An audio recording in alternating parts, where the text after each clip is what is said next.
بسم الله الرحمن الرحيم صحافة وسلامنا سيدا الله سبحانه كودي بيش أغسطو وحاضر وضي تقنكي عيارها قبل هذا بنتلان سيدا الشرعي وقبل وحا الله قيبية قبل هذا كقيب قليا ترتنك قبل هذا بنتلان حيركي ترتنك الله قول لها يو جدولكي اسكواتك وحاسي أبسميل أبلودي ترتنكي كدب واحد عدي إن markii la ciyaaray 9 kulan in gobolka Cayn oo hore uu ciyaaray 2 kulan uu diiday in ay ciyaaraan kulankoodii saddexaad oo ay ku andacoodeen jadwalka waxa qaldan yahay kadib wasaaraddu ay dib u dhigtay ciyaartii ay ciyaari lahaayeen gobolka Karkaar iyo gobolka Cayn halkaas waxa xeerkii qaybtiis ku burburay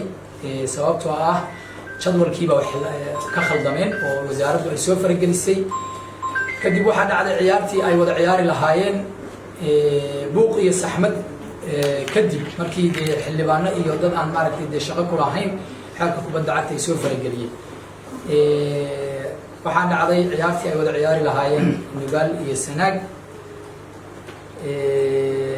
markii lagu wargeliyay in gobolka Sanaag ciyaaryahan kamida oo qaba 2 jaalle ay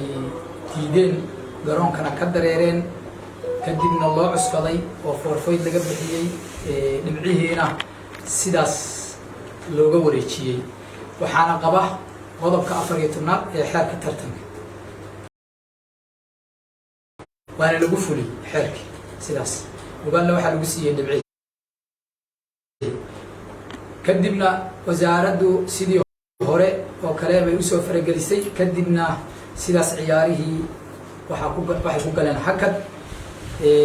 sida daraadeed tartanka gacanta inaan tartankaas anagu qorshe ahaan aanan qayb ka noqon doonin siina wadi doonin sababtoo ah wax la qabiilaynayo oo ay maaragtay faragelin wasaaraddu ay ku hayso oo ay waliba wasaaradda qaybteed ay faraha kula jirto inaan anagu ka sii mid ahaan karin ciyaarihiina ay halkaas ku joogsadeen baan anagu qeexaynaa sababtoo ah waxa la marin habaabiyay xeerkii iyo sharcigii u yaalay kubadda cagta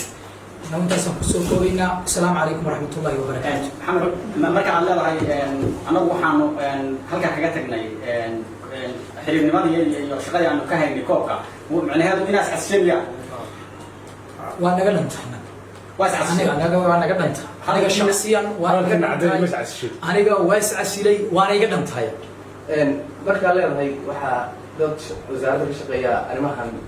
ciyaaraha faraha kula jira yaa ka mid ah oo yaa kula jira waa la og yahay wasaaradduna way og tahay wasiirka ugu sarreeya waa og yahay cidda faraha kula jirta waxa weeye iyadaana waxa kan moogtahay isagoo habsame u socod leh soo dhex gashay annagu waxaan leenahay xeer kubad cag hadda kuma socotee in maaragtay hawlo kale iyo afaare kale aynaan inagu hadda ka sheekayn karin kubadda cagta loo bedelay marka taasna annaga kolley nidaamkayaga iyo sharciga kubadda cagta midna ma aqbalayno raallina kama nihin mana ka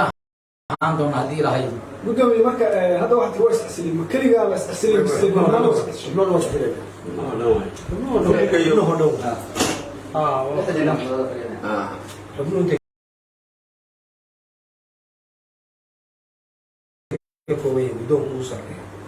dhammaan xilka kubadda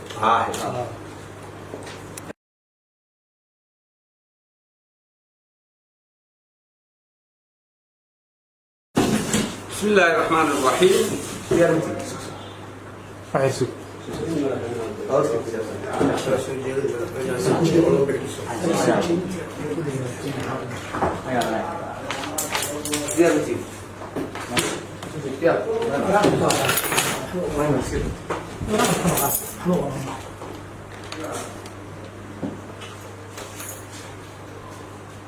بسم الله الرحمن الرحيم السلام عليكم ورحمة الله وبركاته مقعي هو أحمد شيخ عبد الصاب عمر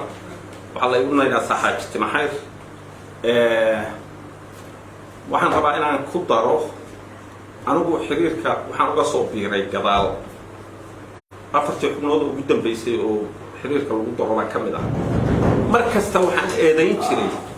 in xiriirka kubadda cagta Puntland ay yihiin dad tuuga ah oo wax kasta ay u khaldan laakiin maanta waxaan ogaaday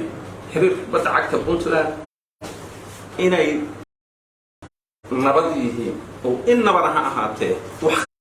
qalad ay sameeyeen laakiin sababtu ay tahay wasaaradda oo ayaga magacawday oo haddana shaqadii ayagu ay lahaayeen ayadu inay maamusho ay qabto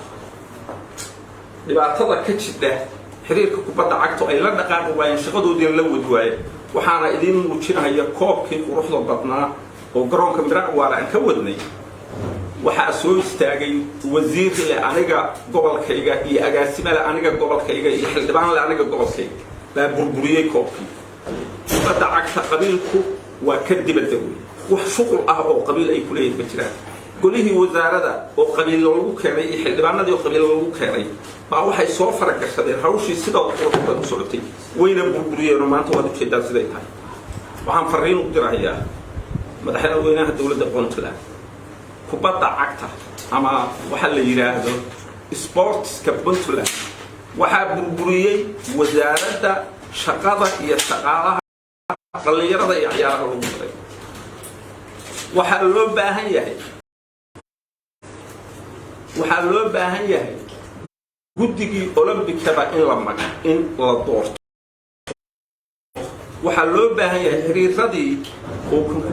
kubadda cagta ugu horeeyo in mid kasta geesiisa loo doorto si kale oo ay wax ku socon karaan ma jiraan si xorana lagu doorto guddi xorana ay doortaan wasaaraduna aysan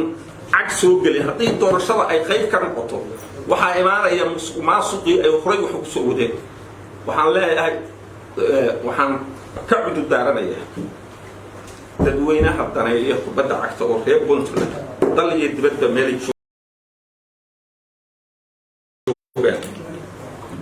khaladka dhacay wuxuu ahaa in wasaaraddu maamusho xiriirka